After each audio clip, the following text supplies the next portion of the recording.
విసిపెట్టుకోవడానికి ప్రభుత్వానికి చెడిపోతుంది. సింహాచలం గోడబడిపోతే ఇప్పుడు చంద్రబాబు నాయుడు గారు ఈయన వచ్చి తోచాడా? జగన్మోహన్ రెడ్డి గారి గురించి ప్రపంచం తెలీదా? బెంగళూరులో పబ్జీ ఆడుకుంటా మొత్తుకొని ఇలాంటి వాళ్ళు పోయి నెత్తి నోరు కొట్టుకొని ఏడ్చుకుంటూ అయ్యా ఇప్పుడు రాకపోతే బాగుండదంటే ఆ మురళీ నాయక్ కాడికి వచ్చి నవ్వుతాడు. ఆయనకు కొంచెం మానసికంగా కొంచెం చూపించండి. పాపం ఒకవేళ వెళ్ళిపోవటం సహజమయ్యా, ముఖ్యమంత్రిగా ఉంటావు మళ్ళా ఓడిపోతావు, ఇవన్నీ సహజం అని చెప్పి. తర్వాత ఈయన ఏం చెప్తున్నాడంటే డిస్టిలరీస్ గురించి ఇట్లా మాయ చేసి చెప్తున్నాడు. ఆయనకి తెలియని విషయం నేను చెప్తానండి. ఈ రాష్ట్రంలో డిస్టిలరీస్ ను నలుగురు పంచుకున్నారు ఏరియాల వారి. బొత్స సత్యనారాయణ, మిథున్ రెడ్డి వాళ్ళ నాయన, ఈ పక్క సొంత జగన్ గారి మేనమామ రవీంద్రనాథ్ రెడ్డి.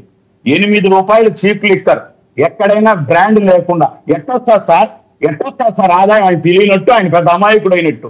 8 రూపాయలు పడే చీప్ లిక్కర్ ను 58 రూపాయలకి గవర్నమెంట్ అమ్మితే దాని మీద ఎంత ట్యాక్స్ వేసినాడు అంటే ఒక క్వార్టర్ బాటిల్ మీద 50 రూపాయలు.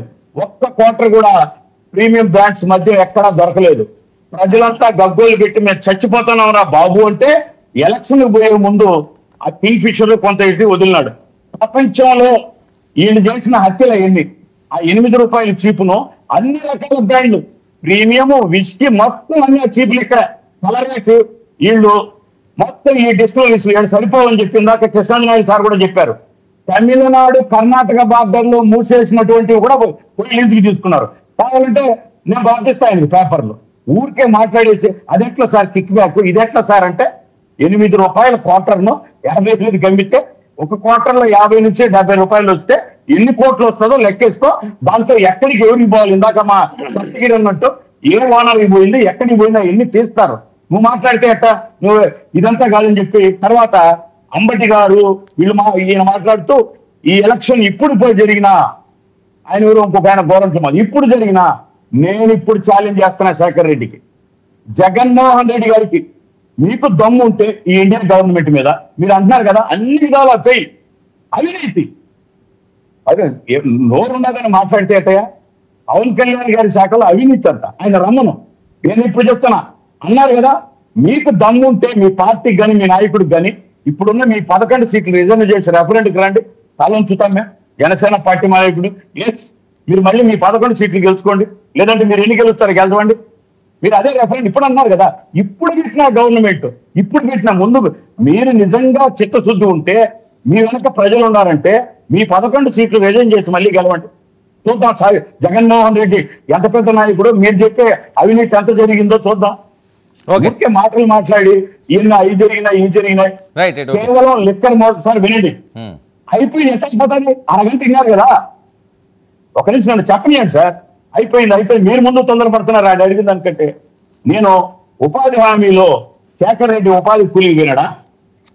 రమ్మని దమ్ముంటే ఇంతవరకు ఆ ఫార్మ్స్ కానీ రైతులకు త్వరలో అనుసంధానం చేస్తున్నాం. చరిత్రలో ఎప్పుడూ జరగనంత విధంగా 300 మంది కూలీలు రాసి 30 మంది పోయి 270 మంది ఇచ్చినటువంటి వైఎస్ఆర్ ఈ ఎలుగుబంట్లో లేకుంటే వాళ్ళ తోగినటువంటి ఆ రాబందులాగా కాకుండా 100% 300% తో అద్భుతంగా జరుగుతా ఉంది ఉపాధి హామీ. అది ఓర్చుకోలేక ఎగిరిపడి దాంట్లో అవినీతి జరుగుతుంది. ఈ రాలేదు బిల్లుల గురించి మాట్లాడడానికి ఒక్క రవైన వైసీపీ వాళ్ళకి సిగ్గుండాలి కదా. 5 సంవత్సరాలు బిల్లులు రాక సొంత వైసీపీ పార్టీ వాళ్ళే ఇంటి మీద పులివెందుల్లో పడి రాళ్ళతో కొట్టినారు. అర్థం కాదు. వినండి సార్, వినండి కంట్రీ చెప్పండి. మీరు మధ్యలో రావట్లేదు. మీరు ఇంటి మీద పులివెందుల్లో మీకు సిగ్గులేదు. మా భార్య ప్రాణాలు మానాలు మెల్ల నగలు తగ్గట్టు పెట్టి చేసినా నువ్వే ముఖ్యమంత్రి అయ్యా, నువ్వే నాయకుడు అయ్యా అని వైసీపీ నాయకులు పోయి పులివెందుల్లో ఇంటి అద్దాలు పగలు కొట్టారు. ఇతనికి దమ్ముంటే ఇతను కొట్టేసిన డబ్బులు ఆ కాంట్రాక్టర్ వైసీపీ నాయకులకు బిల్లులు కట్టించమనండి. ఆయన మాట్లాడుతున్నాడు, మళ్ళీ బిల్లులు రాకంటే ఏడుస్తున్నాను. నేను దగ్గర పోయినారా? ఇటువంటి కాకమ్మ కబర్లు వేయి చెప్పిన ఎన్డీఏ గవర్నమెంట్ ఖాళీ గోటికి కూడా సరిపోరు. వ్యక్తులు వచ్చి ఇక్కడ ఛాలెంజ్ చేయడం తప్పితే ఇక్కడ మీలాంటి వ్యక్తులు ఛాలెంజ్లు. నేను గతంలో ఒక జోకర్ పేరు చెప్పా, వెంకటరెడ్డి అని. 10 మందికి దమ్ముంటే 10 మంది గెలుస్తారన్నాడు. ఒక్కరు గెలిచినా నా తోడు వచ్చి జీవితంలో